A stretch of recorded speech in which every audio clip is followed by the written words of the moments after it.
Tahun lalu saya menantang Allah, atau kalian sebut sebagai Allah Subhanahu wa Ta'ala, yang katanya adalah Tuhan kalian yang Maha Kuasa. Saya tantang Allah lagi tahun ini, ya. Saya tantang kamu, Allah Subhanahu wa Ta'ala, kalau bisa menghancurkan hidup Dewi Bulan dalam waktu 1 bulan.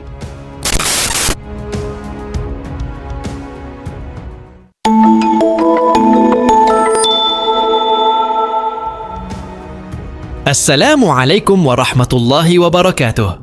Sahabat Muslim, apakah seseorang akan langsung mendapatkan hukuman dari Allah jika menantangnya? Pertanyaan ini muncul ketika seorang selebgram bernama Dewi Bulan mengunggah konten pada 23 Agustus 2024 yang berisi panduan tentang cara mengonsumsi daging babi secara halal sambil mengenakan hijab.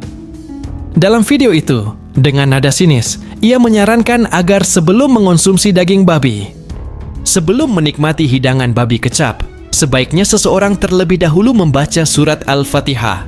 Setelah menyelesaikan bacaan tersebut, barulah ia dapat menyantap hidangannya. Nah, ya, kan kalau makan babi saja katanya di Quran atau di hadis itu kan haram. Pertama-tama Anda harus membaca Bismillahirrahmanirrahim dulu, lalu diteruskan dengan Al-Fatihah, ya. Bismillahirrahmanirrahim. Alhamdulillahirabbil alamin, arrahmanirrahim, maliki yaumiddin, iyyaka na'budu wa iyyaka nasta'in, ihdinas siratal mustaqim, siratal ladzina an'amta 'alaihim, ghairil maghdubi alaihim waladdallin.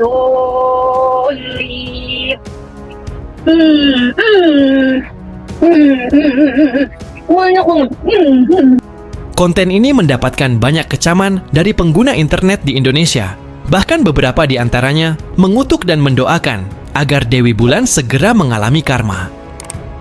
Namun, hingga saat ini, tidak ada laporan tentang kejadian buruk yang menimpanya, seperti tersambar petir, mengalami kecelakaan, atau meninggal dunia. Dewi Bulan memang terkenal sebagai sosok yang penuh kontroversi, dan hal ini pernah menjadi topik pembahasan di kanal YouTube seorang apologat pada 15 Januari 2025. Banyak pihak yang mempertanyakan latar belakangnya. Ia adalah seorang wanita dari Indonesia yang sekarang menjadi warga negara Amerika Serikat dan tinggal di North Carolina. Nama aslinya bukan Dewi Bulan, melainkan Suniti. Salah satu tindakan yang menuai kontroversi darinya terjadi pada November 2023 saat ia secara terbuka menantang Allah untuk menghancurkan kehidupannya. Ia menyatakan bahwa telah melakukan tantangan serupa pada tahun 2022, namun merasa tidak ada dampak yang dirasakannya. Tahun lalu saya menantang Allah, yang katanya adalah Tuhan kalian yang Maha Kuasa. Saya tantang Allah lagi tahun ini, kalau bisa menghancurkan hidup Dewi Bulan. Selain itu, ia juga pernah mengeluarkan pernyataan yang menghina Nabi Muhammad dengan mengatakan bahwa beliau tidak mampu membaca dan menulis. Dalam salah satu videonya, Dewi Bulan mempertanyakan konsep bahasa dalam agama Islam dengan mengekspresikan kebingungannya tentang bagaimana mungkin Tuhan hanya bisa berbahasa Arab. Apakah mungkin Tuhan kalian berbicara dalam bahasa Tegal? Pertanyaan ini kemudian diangkat dalam channel YouTube sang apologat yang menampilkan potongan video dari TikTok dengan akun bernama AdSense 15. Dalam video tersebut, tampak seorang wanita yang terbaring kritis di atas tempat tidur rumah sakit. Narasi yang menyertai video itu menyebutkan bahwa kondisi tersebut disebabkan oleh tantangan yang dilontarkan kepada Allah, memberikan kesan bahwa wanita yang dimaksud adalah Dewi Bulan. Video TikTok itu dengan cepat menjadi viral dan menarik banyak dukungan dari warganet yang percaya bahwa Dewi Bulan telah menghadapi konsekuensi dari tindakannya. Namun, menurut channel YouTube sang apologet, klaim yang diungkapkan dalam video tersebut dianggap sebagai hoax. Beberapa fakta yang mendukung argumen ini meliputi tampilan tempat tidur rumah sakit yang terlihat dalam video, yang merupakan fasilitas umum di Indonesia. Jika Dewi Bulan memang mengalami masalah kesehatan, seharusnya ia dirawat di rumah sakit di Amerika yang lebih canggih dan modern. Selain itu, uang yang dipegang oleh seorang wanita di samping pasien dalam video tersebut adalah mata uang Indonesia yang memiliki ciri khas berwarna merah. berbeda dengan dolar Amerika yang tidak memiliki warna seperti itu. Di akhir video, terdengar suara seseorang yang berbicara dengan logat khas Manado. Sementara itu, berdasarkan asumsi dari YouTuber, Dewi Bulan berasal dari Jawa, mengingat nama aslinya adalah Suniti. Tindakan Dewi Bulan yang mencakup tantangan terhadap Tuhan, serta penghinaan terhadap simbol-simbol agama, dianggap sebagai tindakan yang tidak pantas dan bersifat provokatif. Banyak kalangan merasa khawatir bahwa pernyataan dan tindakan Dewi Bulan dapat memicu ketegangan di masyarakat, terutama jika publik menganggapnya sebagai seorang non-Muslim.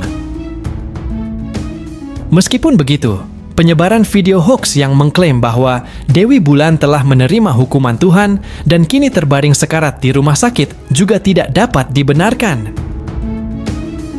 Pernyataan yang menyatakan bahwa individu dalam video tersebut adalah Dewi Bulan adalah keliru, karena orang yang terlihat sakit dalam video itu adalah seorang muslimah yang beriman kepada Allah Subhanahu wa Ta'ala. Bukan Suniti yang dikenal sebagai sosok yang menentang Tuhan. Oleh karena itu, tidak perlu ada klarifikasi untuk mencegah kesalahpahaman mengenai isu ini. Perlu dicatat bahwa Suniti dikenal sebagai seseorang yang secara terbuka meminta azab dari Allah Subhanahu wa Ta'ala. Dalam Al-Quran, Allah telah menyampaikan firman-Nya yang indah tentang kaum-kaum terdahulu yang memiliki perilaku serupa. Sama seperti yang dilakukan oleh orang-orang kafir Quraisy, mereka meminta agar azab Allah segera menimpa mereka. Dalam Al-Quran, Allah menjelaskan hal ini dengan firman-Nya, yang artinya, mereka meminta agar azab segera ditimpakan kepada mereka. Padahal azab tersebut akan datang sesuai ketetapan Allah secara tiba-tiba, tanpa mereka sadari. Quran Surah Al-Ankabut ayat 53. Oleh karena itu, tindakan Suniti yang meminta agar azab segera ditimpakan dapat dianggap sebanding dengan kaum kafir Quraisy yang telah dijawab oleh Allah dalam firman-Nya. Namun, penting untuk dicatat bahwa azab Allah tidak selalu muncul secara langsung dan jelas, seperti yang dialami oleh Abu Lahab, paman Rasulullah Shallallahu Alaihi Wasallam, yang selama bertahun-tahun menentang dan memfitnah Nabi. Allah memberikan penundaan kepadanya hingga akhirnya ia meninggal dalam keadaan yang sangat menyedihkan. Azab bagi orang-orang yang menentang Allah tidak hanya terjadi di dunia, tetapi juga di akhirat. Dalam Al-Quran, Allah telah memperingatkan bahwa bagi mereka yang ingkar, azab di akhirat akan jauh lebih berat dan kekal. Seperti yang disebutkan dalam firman Allah di dalam Al-Quran Surah Al-Baqarah ayat 7. Allah telah mengunci hati mereka dan pendengaran mereka, dan pada penglihatan mereka ada penutup, dan bagi mereka azab yang sangat berat. Ini menunjukkan bahwa penolakan dan sikap sombong terhadap kebenaran hanya akan membawa pada penderitaan yang tak berkesudahan. Sebagai umat Islam, kita tidak boleh mengaitkan penyakit yang dialami Dewi dengan azab yang diminta oleh Suniti. Sebaliknya, kita seharusnya berdoa agar Allah Subhanahu wa Ta'ala segera memberikan kesembuhan kepada Dewi dan memampukannya untuk kembali beraktivitas seperti biasa. Terkait dengan Suniti yang saat ini berada di Amerika, kita serahkan semua urusannya kepada Allah. Sebagai seorang Muslim, kita telah diingatkan dalam Al-Quran untuk tidak merendahkan atau menghina keyakinan agama lain, sebagaimana firman Allah yang mengajarkan pentingnya toleransi dan penghormatan terhadap kepercayaan orang lain. Islam, sebagai agama yang membawa rahmat bagi seluruh alam, mengajarkan nilai-nilai kasih sayang, keadilan, dan kebaikan terhadap sesama.